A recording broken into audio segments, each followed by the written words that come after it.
Jai Janindra, everyone. Welcoming you all to this second lecture of Delusion. In the earlier lecture, we had the introduction of Delusion, Mithyatva, and today we have the second lecture. So, very grateful to have Swanubhuti Didi here with us again today.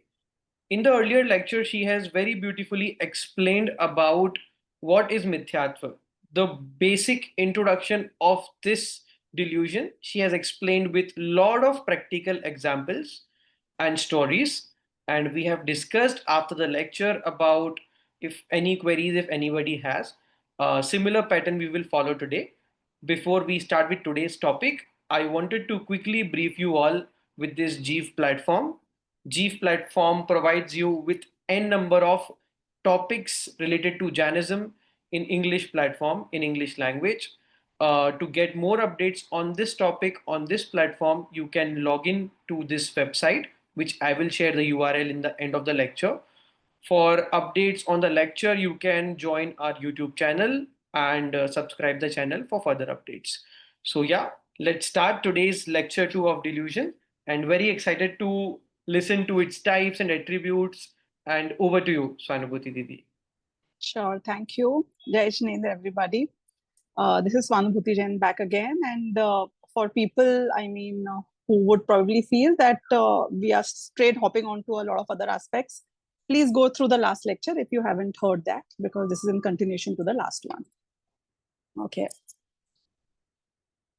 मैं कौन हूँ, आया कहाँ से, और मेरा रूप क्या, संबंध दुखमय कौन है, स्वीकृत करूं परिहार क्या. So we have been discussing about the topic of delusion. As the word very clearly indicates that I am deluded, which means the way I am comprehending things, probably that is not how they are. Now, if you would have heard, Jain philosophy talks about 8 types of karma. We are bound in our state, in the worldly state, and there are 8 types of karma that bind us.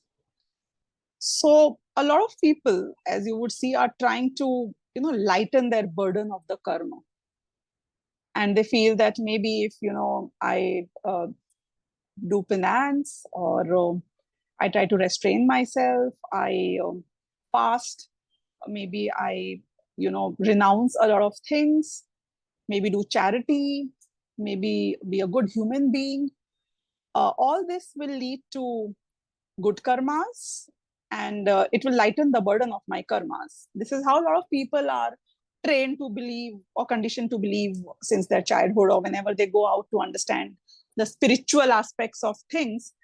This is what they are told. This is what you should be doing. The fact is, all the 8 karmas that we are talking about, they are divided into 2 types. 4 of them are ghatiya karma. When you say ghatiya, what does it mean? They're actually subduing the basic elements of the soul.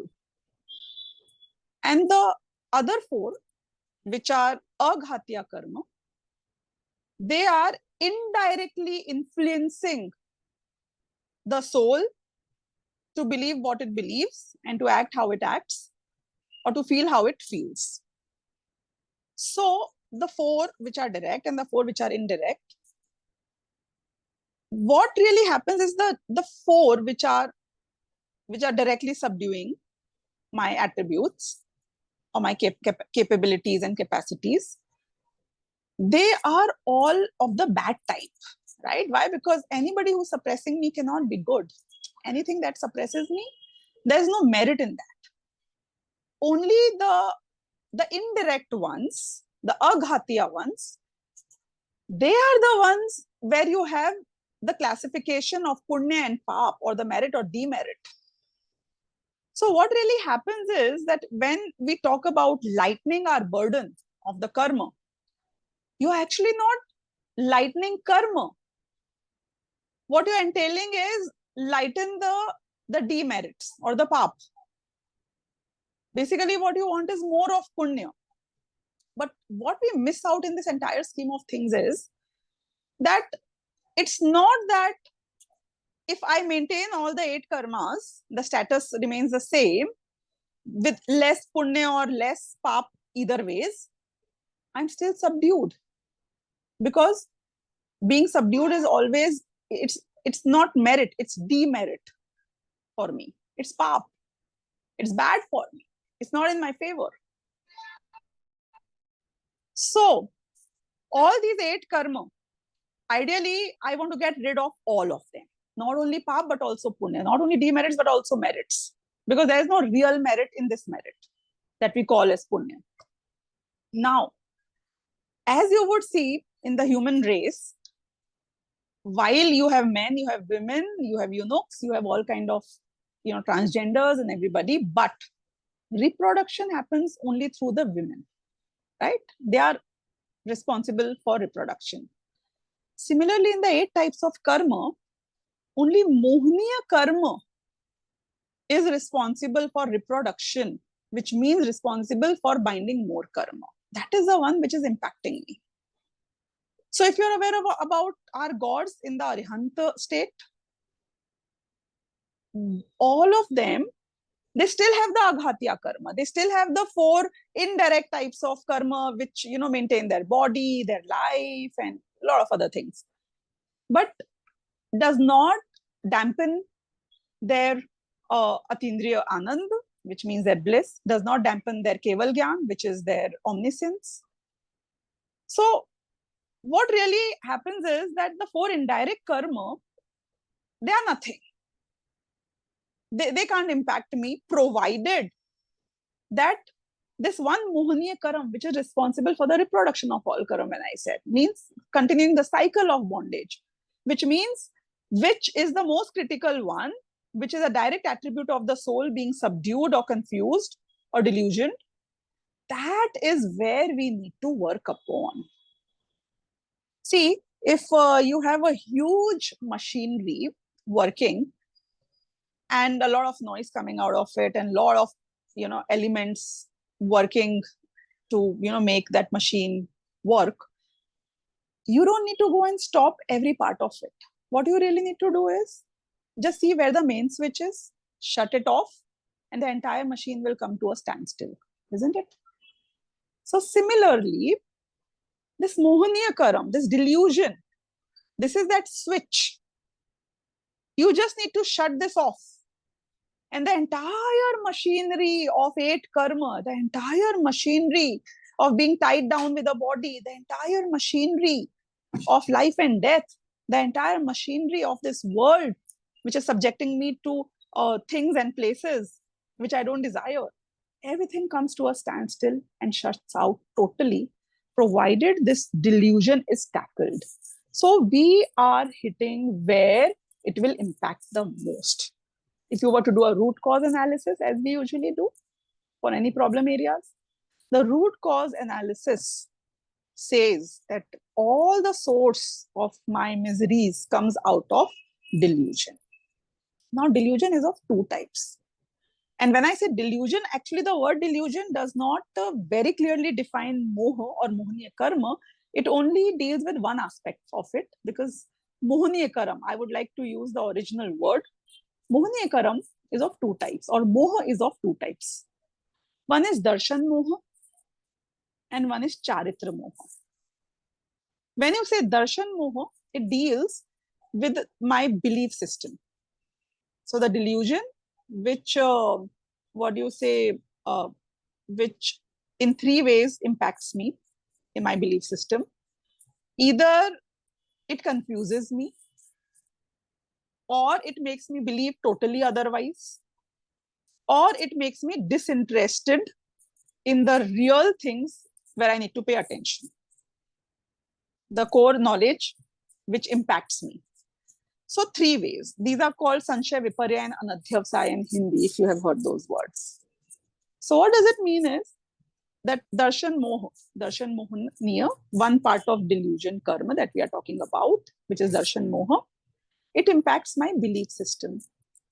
My belief system either is confused or it believes otherwise, or it is totally disinterested in any subject or topic related to the soul or our own existence. Now, this is, of course, the most primary and the most important aspect where I need to be very clear. First of all, my disinterest needs to be replaced with interest. I should be keen to understand what the right things are. And not everything in the world is relevant, but what the right relevant things are, which will make a difference to my state of misery, which will make a difference to me day in and day out, and which will bring me immediate bliss.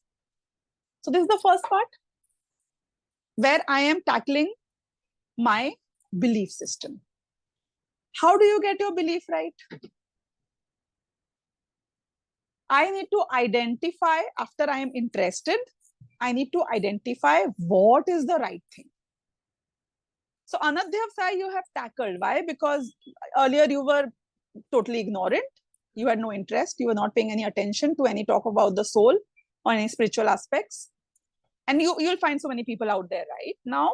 I mean, if you're here already, you have probably overcome Anadhyavsaya is what I will, imply.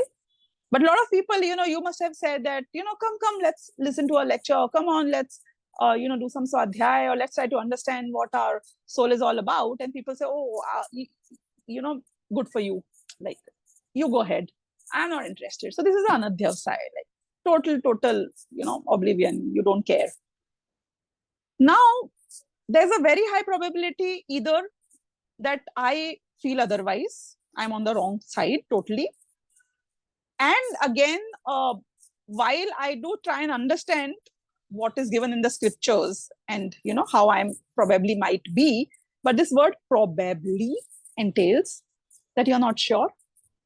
And when you're unsure, it is suspicion and you are in doubt. You're unsure, as simple as that. So the second level will come to where you will try and understand the facts.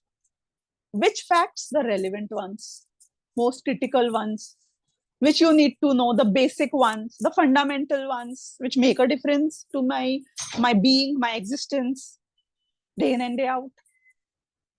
So that's called Prayojan Bhut Tattva in Hindi, which means basically the most critical, relevant, mandatory, fundamental ones. Now, the path to right belief will first go through right knowledge, isn't it? You need to know to believe. If you don't know, how can you believe or not believe in something? So, through scriptures, understanding where am I wrong? Now, this is the most critical side of understanding when you're talking about delusion. The first step to understand delusion is accepting that you're deluded, isn't it? Most of us think that we know it all. I know it all. I told you so. What is that syndrome? It means that you always knew everything. And you were always right, and you are always right, and you will always be right. But then why are you unhappy? If you're so great, you must be God. If you're always right, you must be Shastra. You must be omniscient, isn't it?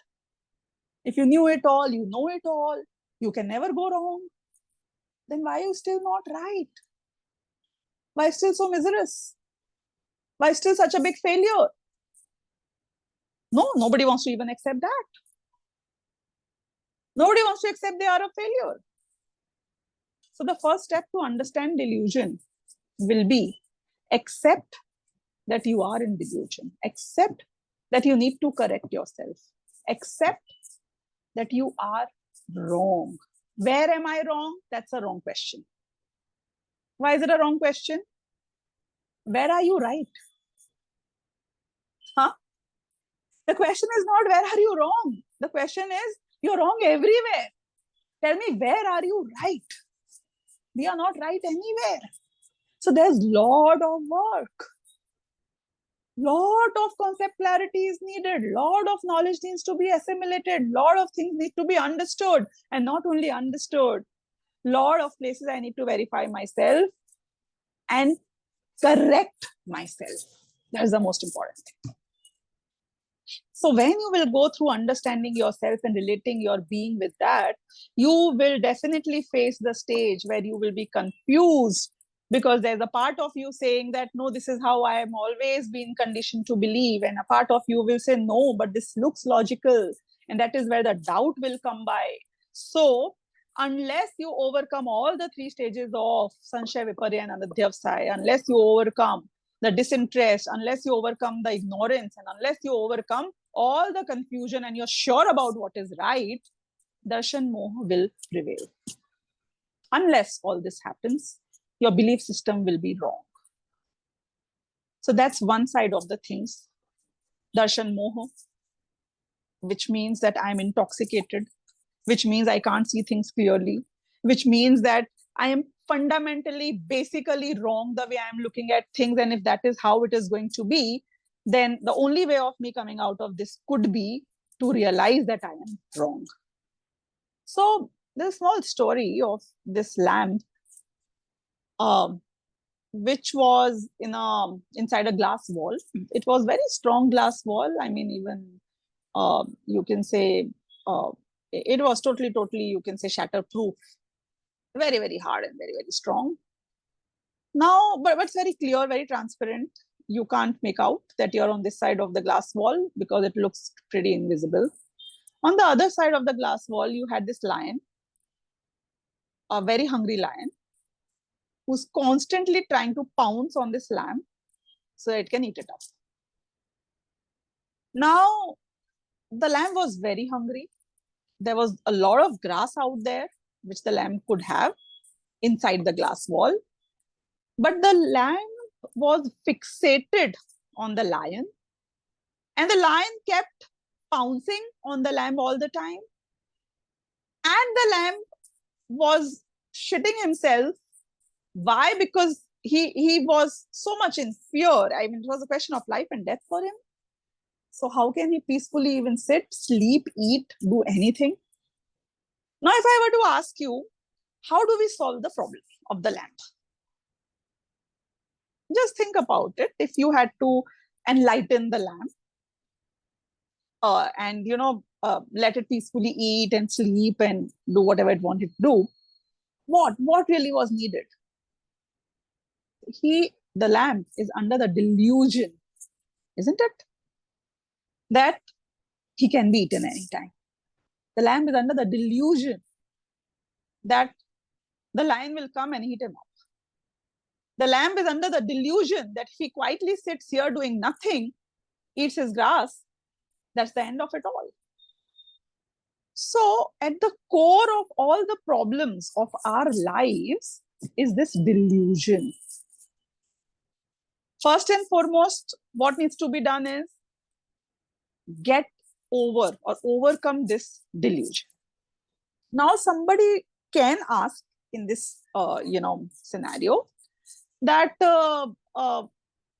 even if, the lamb were to believe that there's a glass wall, and so far if the lion could not eat the lamb, still every time the lion pounces, the lamb does get the jitters. That's fine. That's still fine. And how does it work is, I'm talking about charitra moha now. The other part of delusion, darshan moha and charitra moha, whereby once your belief system goes right, still for certain time, you might get impacted, not because of your belief system, but knowing everything pretty well. Like you go and watch a 3D movie. We were discussing this in the last lecture just now. You go to watch a 3D movie, and a throne is being hurled at you, and you get scared. So when you get scared, you very well know no stone can hit you because it's just the glasses and the effect. But in the same scenario, knowing everything, still every time something comes up suddenly and you get that jhatka, you get shocked. So So Charitra Moha is the leftover rag. In spite of your belief system going right, still, that leftover attachment, the leftover, passions, they still will be there for the time being. But that will gradually go away. So we will not tackle that right now, because total liberation will happen once both the moha have gone. Then all the four karam, the ghati karam, the ones which were impacting you, subduing your core qualities, and the other indirect ones, all of them will gradually go away. So right now we'll focus upon darshan moha. Hence the delusion name is perfect, because once darshan moha goes, then charitra moha will eventually go. Coming back to darshan moha, what really happens is, we are trying to understand the problem.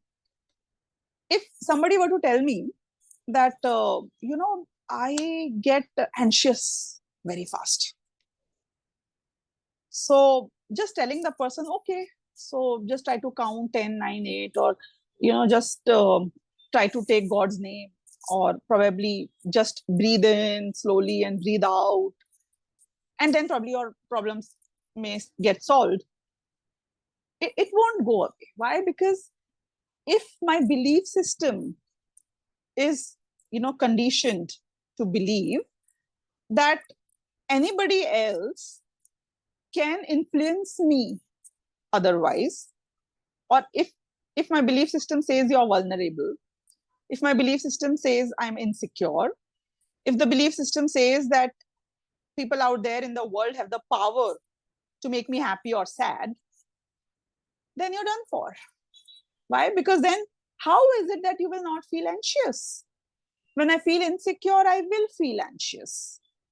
So what's the way out? So there are various types of delusion. I mean, it has to start, you have to start working at the roots. So moha, which is delusion, distorts the reality, isn't it? How is it distorting the reality for you? In 4 ways. One is, it will make you feel all the temporary things in this world as eternal. So you will, look at things around you, like the house, your health, your maybe youth, maybe your wealth, most of the things around you, and it makes you believe, the delusion makes you believe that all this is permanent, this will stay forever, nothing is going to change around you. And what do you keep doing all your life is first changing things which are not favorable to favorable ones. And then what do? Once you have the favorable ones, you try to maintain it, retain it, safeguard it. You don't want it to go away. But why don't we accept this fact that everything which is born or manufactured has an expiry date on day one itself? So if everything has an expiry date, whether it is written or not written on it, the biggest fact is, if something has come into being, will cease to be there. I'm talking about things which are manufactured, not which are eternal. So all the states, the phases, the sanyog, when you say, the acquaintances, the possessions, all of these, if something has come to you, it will leave you, isn't it? If you have a ETA, you will have a ETD, right? Arrival time, departure time. So anything that arrives will depart. As simple as that. Now here, if I'm already believing that everything around me is temporary, it's transient, ever-changing, situations will change, circumstances will change. So even if, I have the best of the times going, which means everything is in my favor, a lot of people are praising me, I got a lot of wealth, very, hale and hearty. Still, I know that, okay, this is the fact of today. Why? Because it's a phase. And the biggest fact about the phase is that this too shall pass.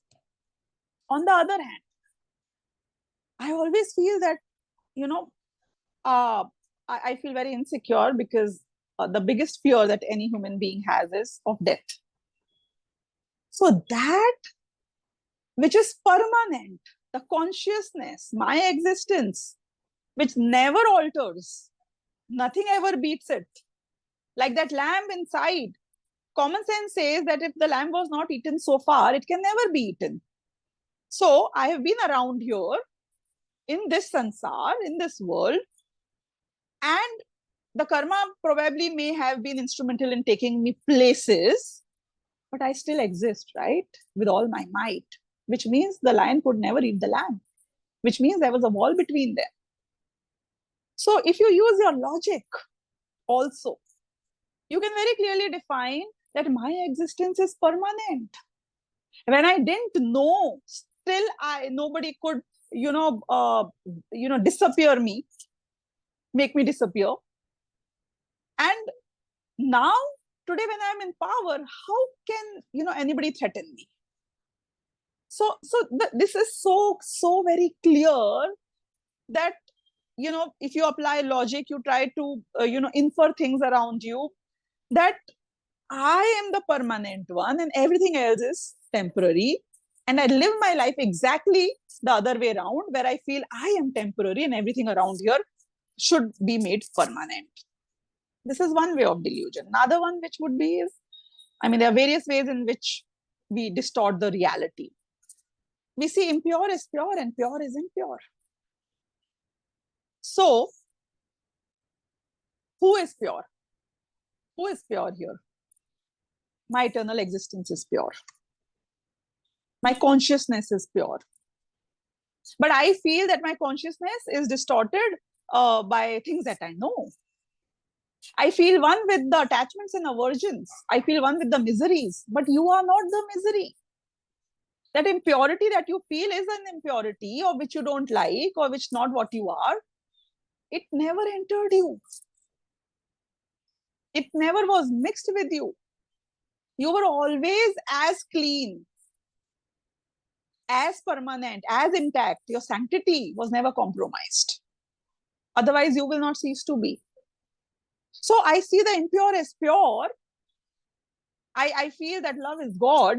I feel that there is a lot of merit in attachment and aversion. There's a lot of merit in love.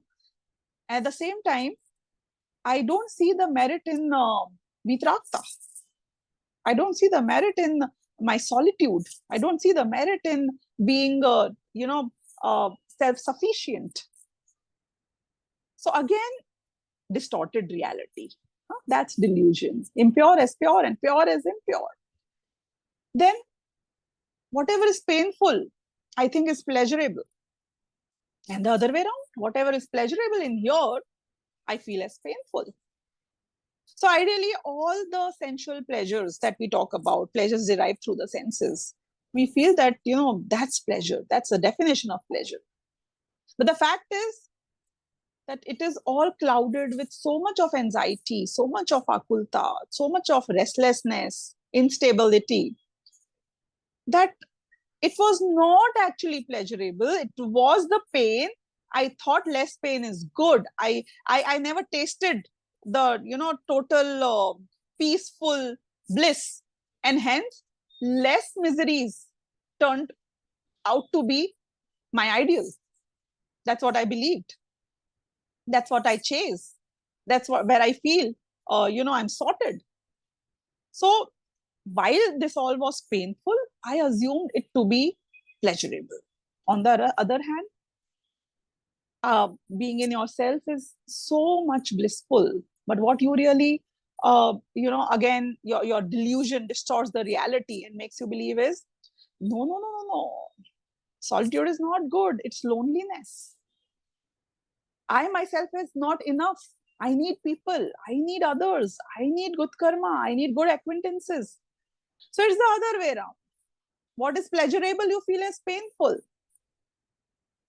We feel that our sadhus, our munis, our sages, what a difficult life they have.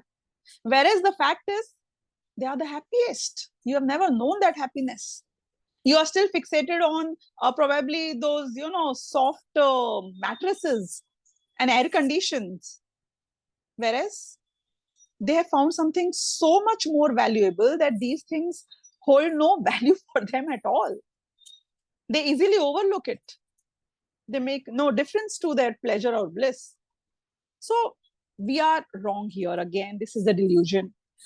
We see the non-self as the self and the self as the non-self.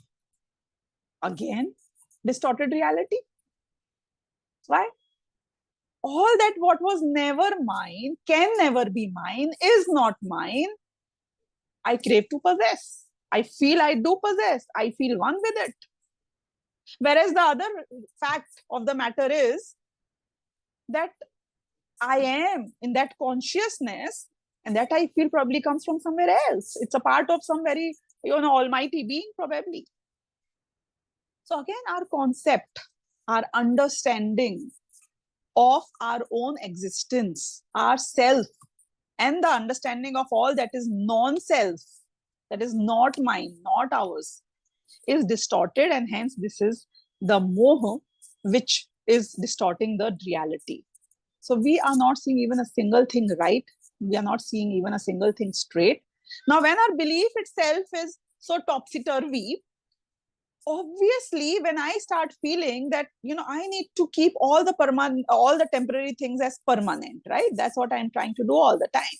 I'm trying to maintain things which can never be maintained. I'm trying to, freeze the world around me, which I feel good, which can never be frozen.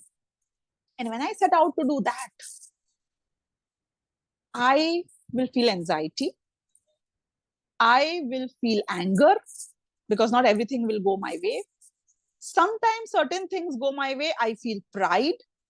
I feel, oh, yes, out of 100 things, one thing happened, and I will give myself all the credit of that one thing. And I will try to manipulate the world to ensure that things go the way I really want them to. And my greed will ensure that I keep running. And that greed blinds me and I can't see through because of my delusion. So my delusion led to the greed, and my greed led to the delusion again. You see the vicious cycle? You see how things are getting entangled? Delusion leads to anger, and then the anger leads to delusion, further delusion. Why? Because when you're angry, you can't see things straight. Your distorted reality, whereby you didn't understand, you didn't know the lion could never touch the lamp. No karma can ever touch me, no circumstances, no acquaintances, no body, nothing can ever touch me. Because of this delusion, I felt the anger. How can you speak to me like this? How can you raise your hand? How can anyone raise a hand on the soul? How can any words actually impact the soul? Nothing can go wrong with us. Nothing can impact us. But still I feel I'm getting impacted. Still I feel that everything is,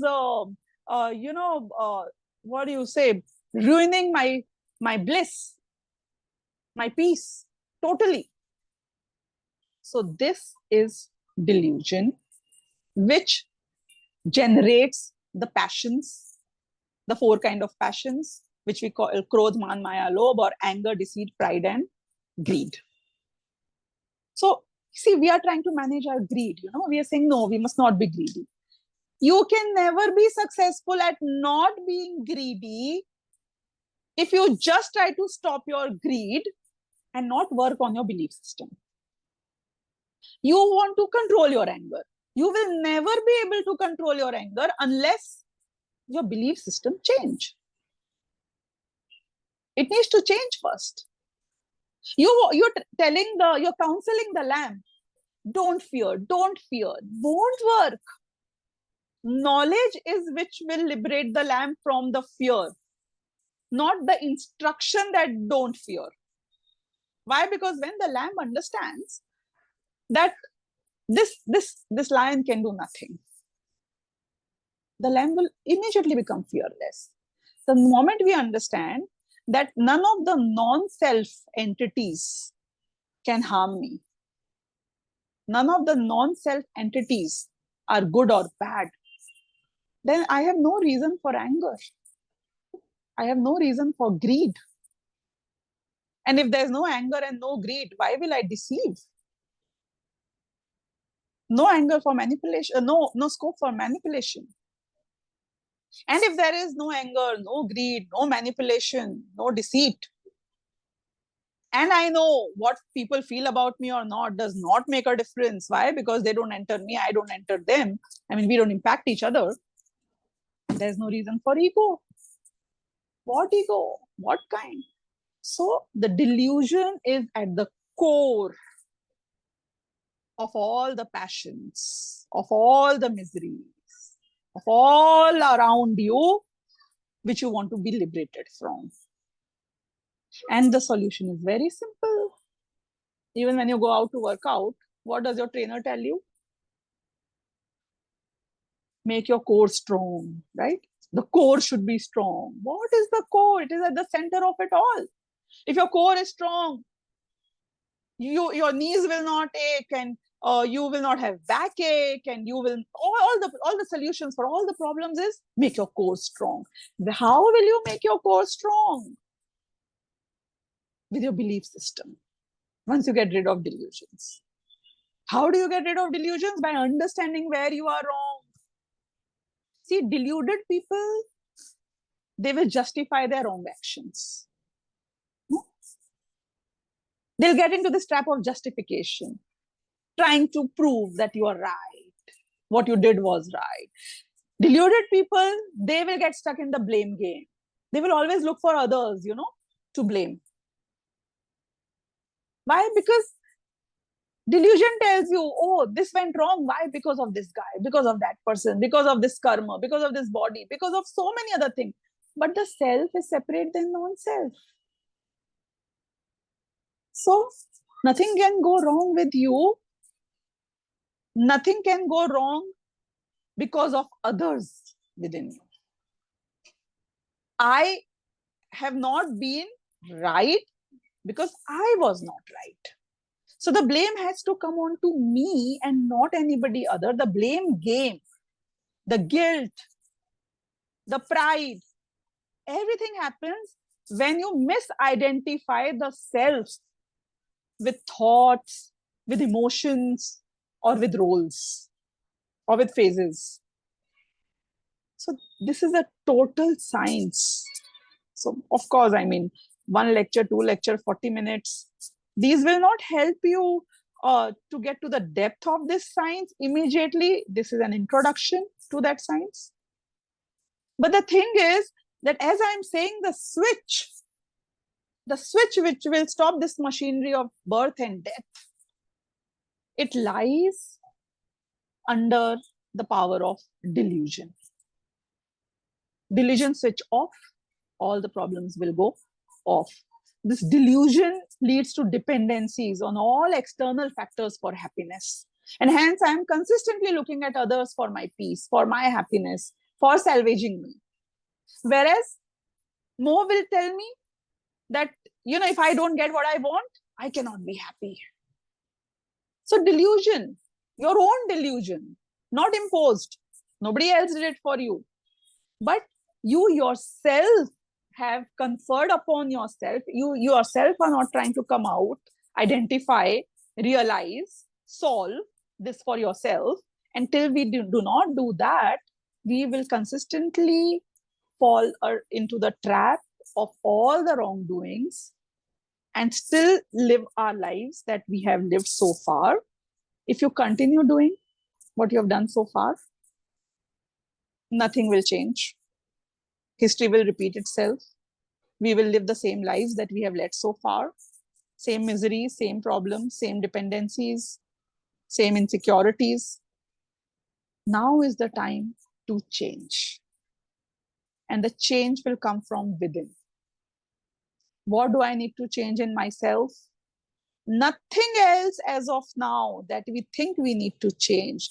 Don't stop your anger. Don't stop your greed. Why? Because it can't be stopped. You cannot shut a volcano if the lava is already building up inside.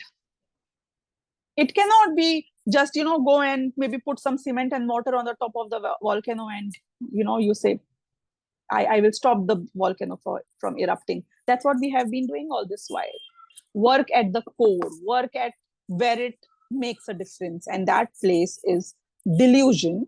There are various ways of delusion. What is the most important aspect is to understand that delusion is at the core of all our problems. And hence we need to identify that. And with that, we will try to conclude the session today. Over to Harshal Bhai for any Q&A. Thank you so much, Didi, for explaining about the root cause of everything, darshan mo, charitra mo, how this the process goes, and what is the solution is something which is more important after learning this delusion chapter. So I would now request all the people who were in the lecture, if you have any queries, feel free to put in the chat box, or even you can directly ask so that we can have a point of discussion. Because a lot of questions can be framed from this very important topic. If anybody has any question or any point of discussion, feel free. Or we say if anybody has any delusion, feel free to clarify it. Yes, yes.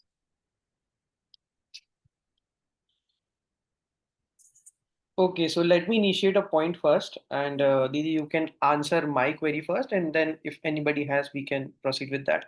Sure. When we talk about karma, so we said because of darshan moha, because of the presence of darshan moha, this delusion is happening, and Mm-hmm. we are not getting rid of this delusion. But when we talk about purusharth or hard work or antaronmukhi purusharth, we think about that this soul is away from all the karmas. Then why does this delusion is happening? If you have a solution to this, feel free to answer. Sure. See, what is karma? Let's try and understand. It's a mirror. So, if beginning with an example, normally you would always see that how people perceive the world, that becomes their fact. So there would be people who will say, no, you can't trust anybody. Anybody will backstab you. There are people around, all around you deceiving, trying to deceive you at every step. Such people will always, be deceived, because that is what they are attracting. That is what they are assuming. It's like a shopping mall. The world is like a shopping mall. You go and pick up, where your eyes are fixated. You only see that always. You don't see the other things. So the world is a mirror of your emotions, your feelings, how you perceive it. Like beauty lies in the eyes of the beholder, as you say. So similarly, what is karma? Karma is a mirror. It's a thermometer. It's like your SAP software. Now the company is not going through losses because the SAP software is showing or your tally is showing that you are in losses. Because you are in losses, that is reflecting in your accounting system or your balance sheet. Okay. So when you smile, the mirror smiles back at you. It's your image in the mirror.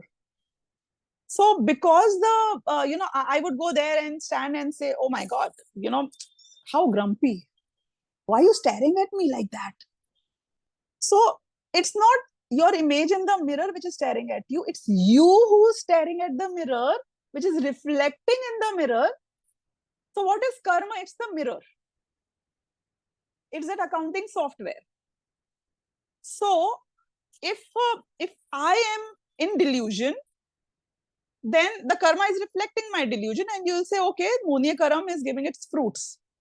The moment I smile in the mirror, instead of looking grumpy or staring back, the mirror will start smiling. So the moment I start my purusharth to understand myself, the moment I have atmanubhuti, Samyak Darshan, self-realization, the same moment the karma will rearrange, and it will start saying darshan mohniya has got subdued, or darshan mohniya is into chayopsham, or the darshan mohniya is eliminated with a chayik. So again, work at your core. Everything else will align and start reflecting how you are. So karma is nothing but a reflection. It's mirroring me, and I am at the source of it all. So it's very simple and straightforward.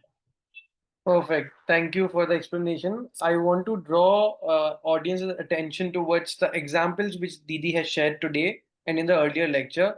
I think these examples will definitely help you all to understand the concept better.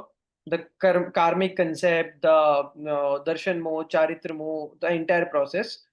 So this is how it goes. And any questions from the audience or any point to be shared, else we will proceed. Okay, I think this sounds good. And if you have any further queries after the lecture, also you can put it on the chat box, or you can also share it on the YouTube channel comment section, or you can directly reach out to us through the GIF portal. Let me share my screen to show the accessible points. Okay. So let me shortly tell you how you can access to these lectures. I have summarized it in a 4 steps. You can visit the G website. Under resources, you can navigate the topic you want to explore. Let's say delusion is already highlighted. This is 1 on 5, second on 5. This is the second lecture.